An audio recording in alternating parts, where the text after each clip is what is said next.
पूरे भारतवर्ष में लोग इस समय बाढ़ से, बादल फटने से और भूस्खलन से परेशान हैं। एक बार फिर प्रयागराज में 5वीं बार हनुमान जी ने स्नान कर लिया है। शहरों में सोचिए नाव चल रही है।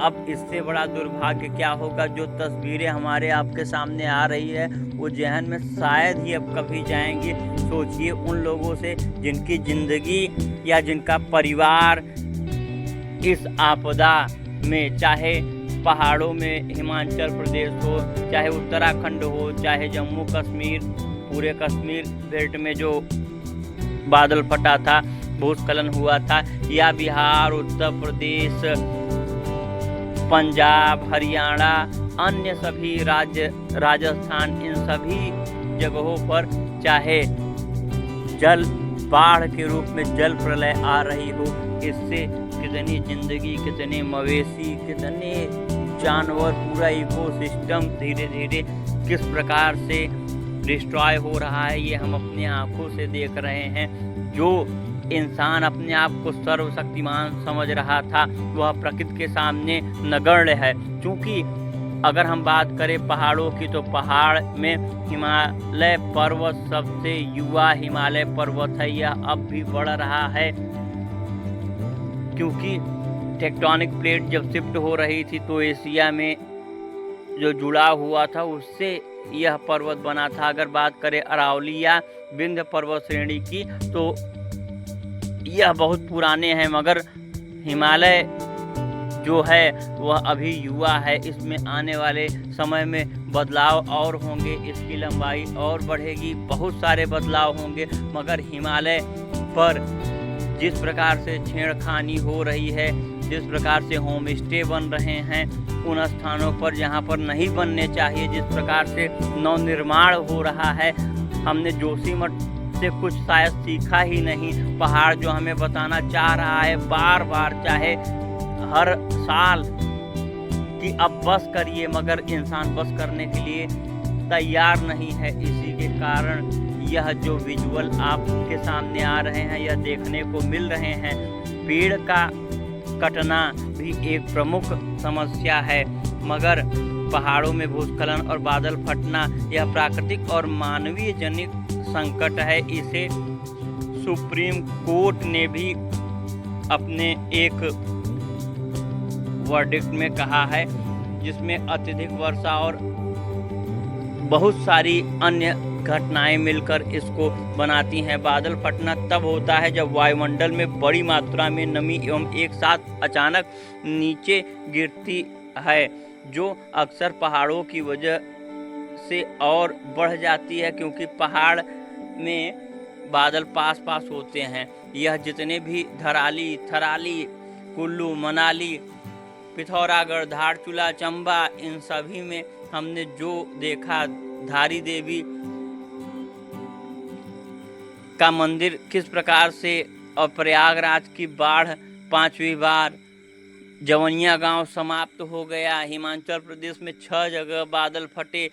मतलब इतनी इस साल आपदाएं एक साथ घटित हुई हैं जिसकी हम आप केवल कल्पना मात्र तक भी नहीं कर सकते थे, मगर यह हुआ और हो रहा है। पंजाब में जिस प्रकार से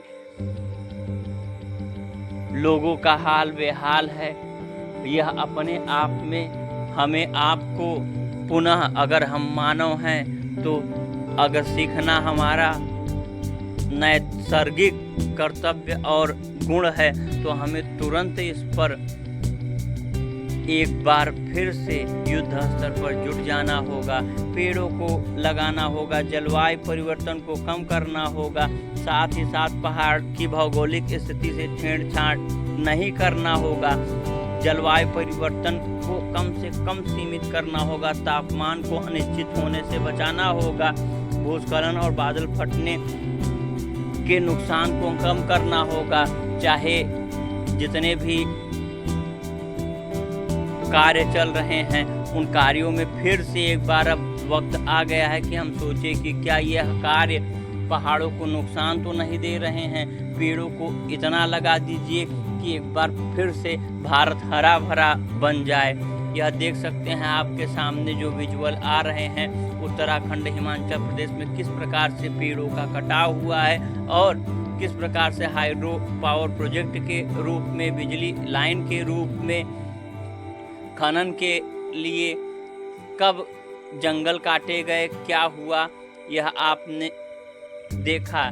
सविस्तार से इस पर एक सीरीज लाएंगे, उसके लिए बहुत ही संसाधन की आवश्यकता होगी।